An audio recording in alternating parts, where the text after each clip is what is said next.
Shalom, shalom. I want to start by giving all praises, honor, and glory unto Yahweh, Bahashem, Yahweh Shai, Bahashem Akakwadash. Double honors to the apostles and the elders of Great Millstone for teaching us this doctrine and this truth to push out there to the hopeful elect Akim wa Akwath. This is the brother Ashar Ban Yasharallah, Great Millstone Church of DC. And I'm coming at you with another lesson. And this one is about the current conditions of the USS Liberty. Salakia, the USS Abraham Lincoln. I'm thinking of an older ship, the USS Abraham Lincoln. Okay. And the US Navy is the premier, so-called the premier Navy in the world. I mean, it has the most aircraft carriers, has the most heavily armed naval service amongst all the naval services on the planet. Okay, I'm talking about bigger than China, bigger than Russia, the most technologically advanced navy in the world. Okay, in the world. And aircraft carriers, the purpose of aircraft carriers is to provide air superiority from the sea and to be able to deploy anywhere around the world within a matter of days. The American military does enforce the American empire, so they need a naval force that can substantiate um, everyone else's, that can substantiate American power around the world, okay, and push its influence, okay, because what's happening is that we're looking at a Jeremiah 51:29 type of situation, okay, where the men of Babylon are forborn to fight, okay. There's a lot going on, okay. Imagine being on a cruise, okay. We like cruises, right? Vacations, etc. But after being on the boat for 3 or 4 days, you're ready to touch land. Well, imagine being on the boat for at least 250 days, almost a year. There are 360 days, 365 days in the Gregorian year. Notice I said the Gregorian year because it's not according to Yahweh Bashem Shai, it's according to Esau Edom. He changed times and the days. Now, 250 days, probably 255 by now. Um, at the recording of this video, which is August 14th, 2026. What's going on here is that the condition of the USS Abraham Lincoln is deteriorating. Okay, this is, the Abraham Lincoln is experiencing a war weariness, okay, unlike any other, right?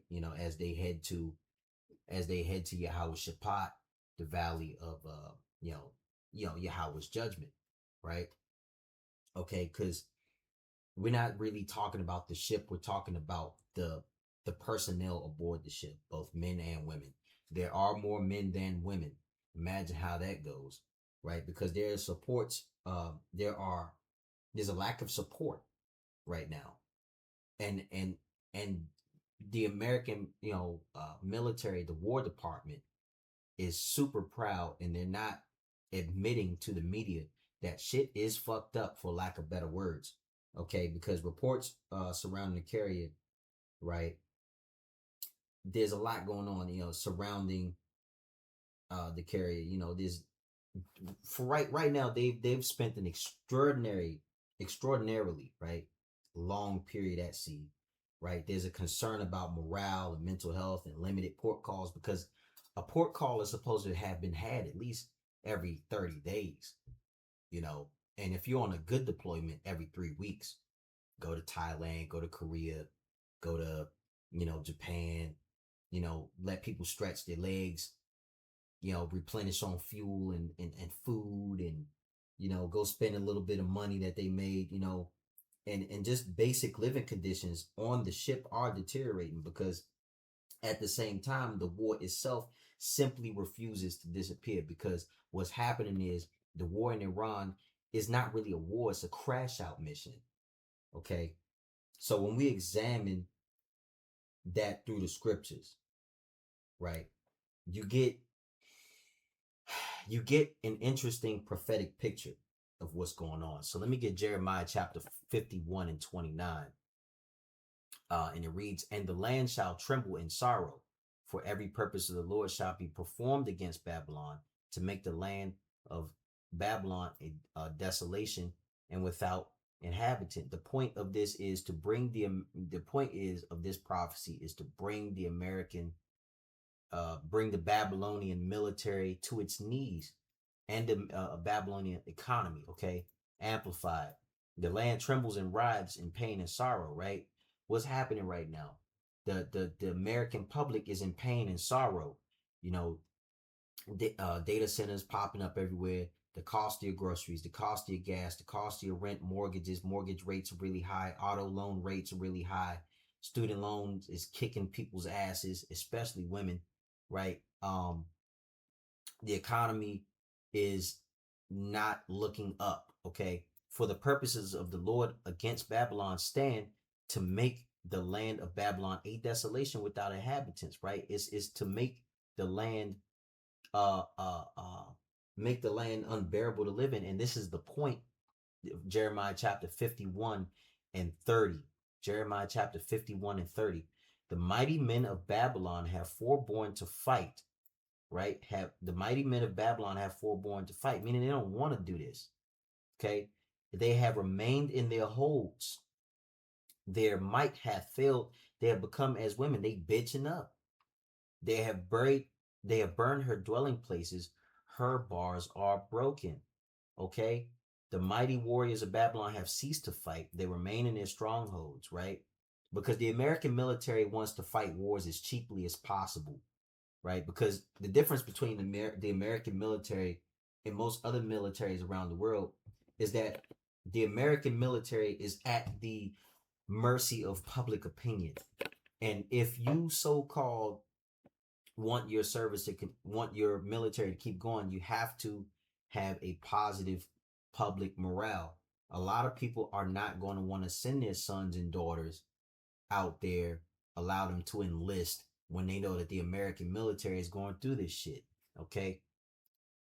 Keep reading. They are becoming weak and helpless like women. Their dwelling places are set on fire, and uh uh the dwelling places are set on fire. Their bars in her on her gates are broken. Right? America is not secure. It's not secure. People are just walking in. The dwelling places are set on fire. Right? It's chaos everywhere.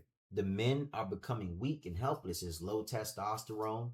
Right? You had Pete Hegseth roll out this program for testosterone placement therapy, and testing.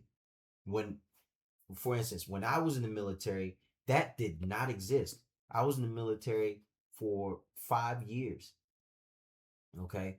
That I was in the United States Marine Corps. And the United States Marine Corps has a special relationship with the Navy. Okay. Everywhere the Navy goes, the Marines follow. The Marines are there. The purpose of the Marine Corps is power projection from the sea, to be able to invade. Listen to what I'm saying. To be able to invade, okay, a hostile nation with ground power. Okay. That is why the Marine Corps exists, to launch from the naval ships to fight on land. Right? That is the point. Right? So let's look at this Abraham Lincoln, right? USS Abraham Lincoln is the 5th Nimitz class aircraft carrier in the United States Navy. Because Babylon always refers, and this comes from British tradition. She is the 3rd Navy ship to have been named after the former president, Abraham Lincoln. Her home port is, well, we're not worried about that, where that is. But you get the point, right? An aircraft carrier, okay, an aircraft carrier has enough air power to collapse a small country. There's normally about 5,000 people aboard a ship, an aircraft carrier, right? A U.S. naval aircraft carrier has enough power to collapse a small country and destroy a small country. And you just see the planes up here on the top deck. We're not even thinking about the planes that are below deck. There are planes below deck, helicopters below deck, and planes, and they ride up a little ramp to come up and launched from the aircraft carrier, right? You see how many fighters they have? These are all multi-role fighters. They look like FA-18s. Some may be Marines, some may be Marine FA-18s, some may be Navy, mostly Navy. But the United States has the world's largest air force. You want to know what the second largest air force is in the world? The U.S. Navy. Picture that. The U.S. Air Force is the largest air force in the world, but the second largest air force in the world is the U.S. Navy. Now, you may be thinking, oh, it's the Navy, it's by the sea, right? But look what's on the top deck here. This is the bridge of the ship. This is where the captain and the admiral. Normally, there's an admiral leading a carrier strike group on at least one of these carriers, right? This is where the ship is commanded from, the bridge, right? So, but what's happening on the boat?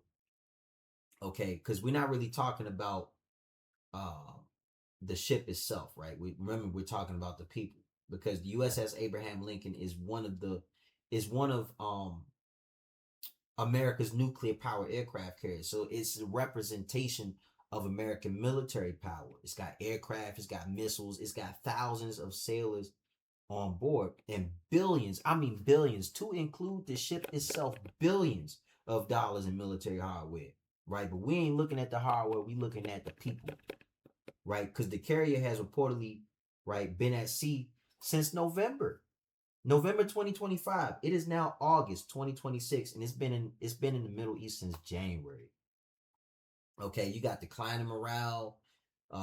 They've been at sea too long. There's a mental health strain. People are killing themselves. Suicide attempts, right? There's water quality complaints, plumbing problems, supply shortages.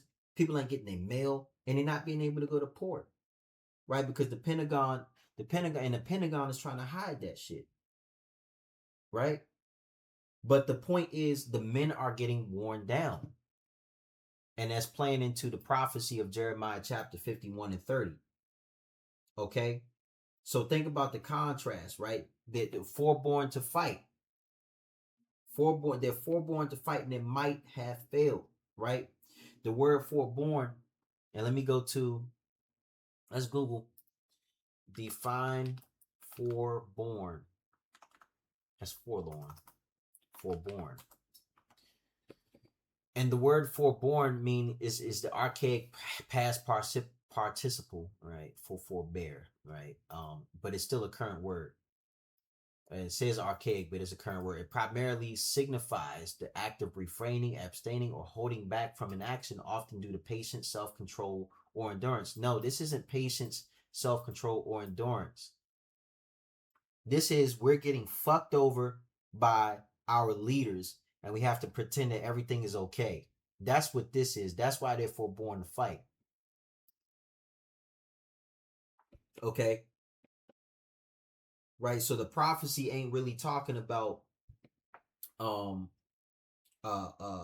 destroying equipment. It's more along the lines of the people that's operating it, because a carrier can be nuclear powered. A carrier can be on mission for months, for years, actually literal almost like 30 years without refueling,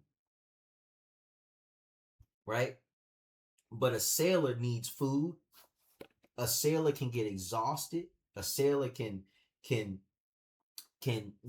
he has sexual needs, right? Because they're still human. Okay, right? Let me go to Jeremiah chapter 51 and 31. And it says, one post shall run to meet another, and one messenger to meet another, to show the king of Babylon that his city is taken at one end, next verse, and that the passages are stopped, and the reeds have burned with fire, and the men of war are affrighted. The men of war are affrighted, right? It means affright, means great fear, terror. They're scared. They're in great fear of terror, right? That's the prophetic contrast here, because most people really think that the United States military or the Babylonian military is invincible. Oh man, nothing that never happen. We got the most powerful military in the world. We got the most but they can't never got the lip all hanging and shit, especially you Jakes talking about we got the most powerful military in the world. Could nobody ever beat us? That'll never happen. Uh, Shut your dumb ass up, right? So, the condition of the individual Marine and the individual sailor is really what matters here, because carriers can be replaced, right? But who has to work on those carriers, man? It's human beings working on them carriers, man. And they're being told to hold the mission. They're being told to hold on and hold their position, and they're being told to continue with this fucking crash out mission, man. Right? So this situation is only getting worse and worse and worse. And the Pentagon says that I think I read something. I couldn't find it. I tried to find it, but the Pentagon is saying that the naval blockade against Iran could essentially be maintained indefinitely through rotating forces. But they're not rotating anybody. They're using the same dudes. The same dudes are out there, right? The word indefinitely. I look. I know it's some shit going on in that ship. It's got to be some scandalous shit going on. Is you look, okay? And let me tell you why I call this a crash out mission, right? Right. Because the scriptures declare that every sailor aboard Lincoln is going to die, basically. Okay? These nations are on a trajectory toward a conflict that they cannot win. You cannot win against the graveyard of empires, man. That's Iran, because the politicians are they're proud, and the generals are just doing what they told to do. You might think a general has power, yeah, but they doing what they told to do. This is the United States. The civilians are in charge of the military. The politicians are in charge of the military. This ain't one of them countries where the generals have the power and they grab their nuts and just do what the fuck they want. No, they're being told what to do. And by the way, there are no generals in the Navy. They're admirals. It's an equivalent rank but a different title and a different purpose. Admirals command navies. Okay. So let me go to Joel chapter 3 verse 9, because actually it says, yeah, Joel chapter 3 verse 9, proclaim ye among the Gentiles, prepare war, wake up the mighty men, let all the men of war draw near, let them come up. Right? Look at those verbs, right? Look at them verbs. Wake up, prepare, right? Draw near. I used to do pretty good in English in college, but you can kind of look at words, and right, this is simply just means they're mobilizing the forces. It's mobilization. The nations are arming themselves and preparing themselves and strengthening military alliances. You just had Saudi Arabia, Pakistan, and Turkey. And Turkey is a NATO ally, by the way. Turkey is a part of NATO. You just had them create a treaty.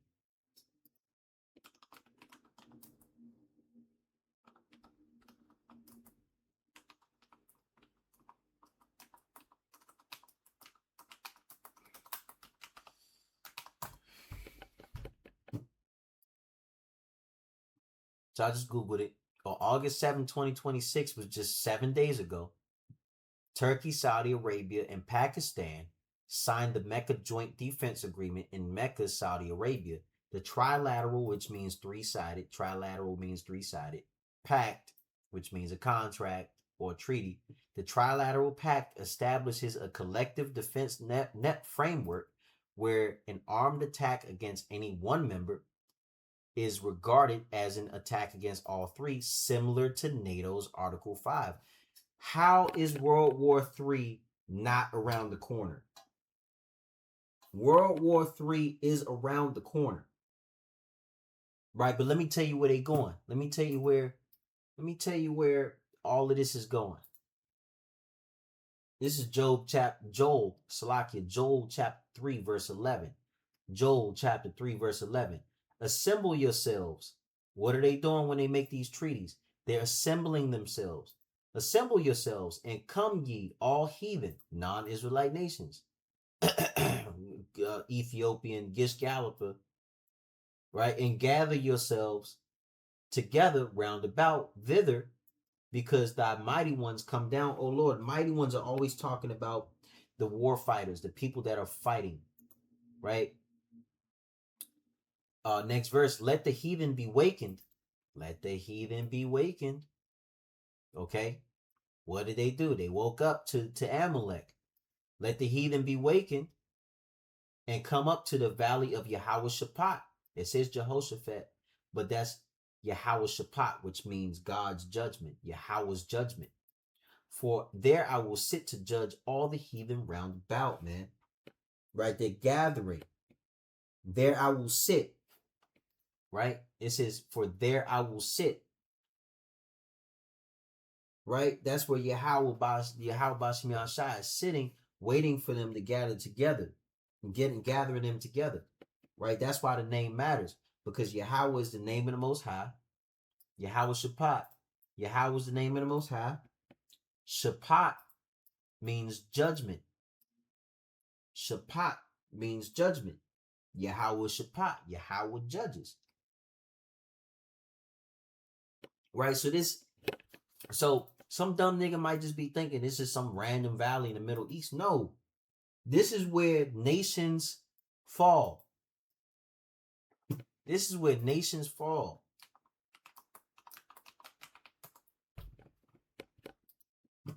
This is where nations fall.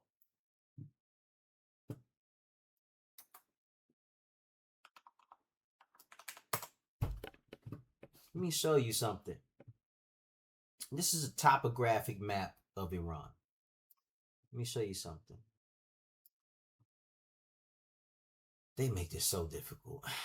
Maybe I'm making it difficult, but I'm trying to show something because I'm a visual learner. Maybe you are too. Do you see these raised sections on the map? Okay, all right.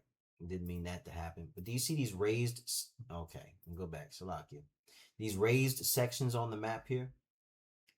These are mountains, right? This is not sure if that's Turkmenistan. It might be Turkmenistan, but I think that's Turkmenistan. This is the Caspian Sea. North of the Caspian Sea is Russia. Russia has access to all of this. Right where you would have beachheads, there are mountains that immediately follow that. Where are you going to put ground troops? There are mountains everywhere. You can hide all kinds of SAM sites and assets and RPGs and anti-air assets all in these raised sections here, these mountains, right? So where are you going to put troops at? There are only but so many beaches that you could land troops at.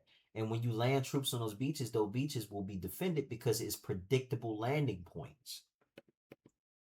Right? This is a crash out mission. Right? Because when you look at the news, oh, we're just sending another carrier. Man, fuck that. Right? This is gathering. This is a gathering of all of the armies of the earth, right? The news is telling you we're maintaining a blockade, but prophecy says gathering. For there I will sit down. For there I will sit to judge all the heathen round about.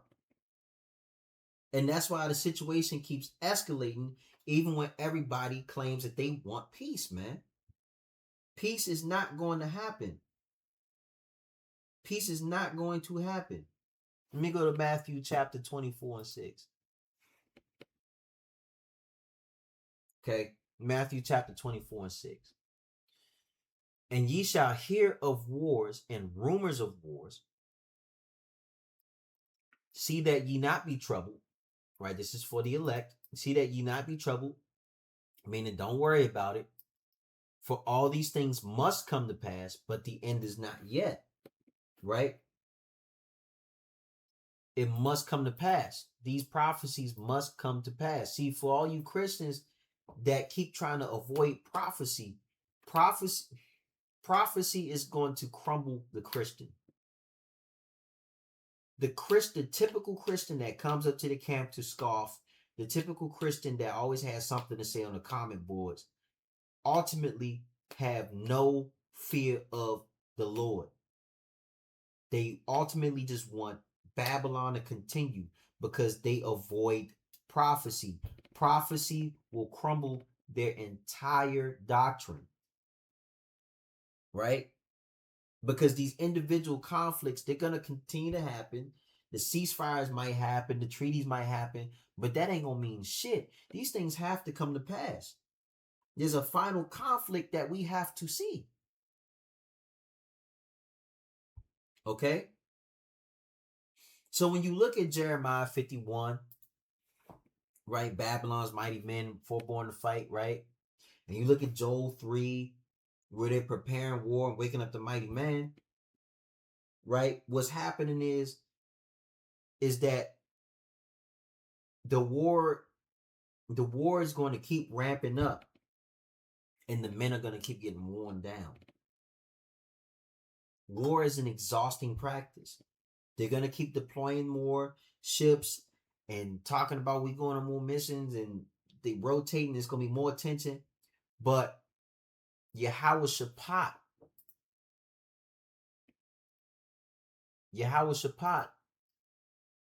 is ultimately where everything is headed. Okay? Let me go to Joel chapter 3 and verse 13. Joel chapter 3 and verse 13. Put ye in the sickle, for the harvest is ripe. Come, get you down, for the press is full.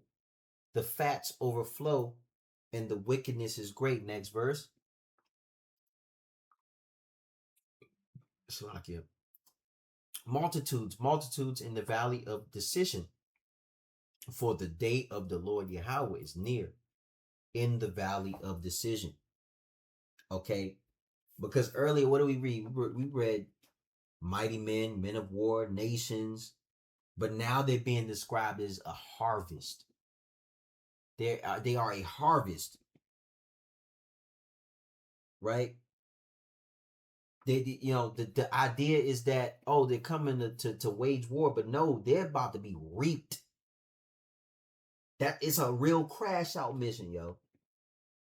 Like America is the biggest crash dummy on earth, yo. Real talk. So we know what's going to come of them individual sailors and Marines that are even aboard these ships. We know what's going to happen. Right? The nations themselves are going to be a harvest. They're going to send all of their sons and daughters to this fucking hellscape that Elam and the Persians, the Carmanians inhabit, and they're gonna die there. Right? Let's go back to the Abraham Lincoln, man. You go back to the Abraham Lincoln. Let's go back to Abraham Lincoln. So it's thousands of people. Think about it.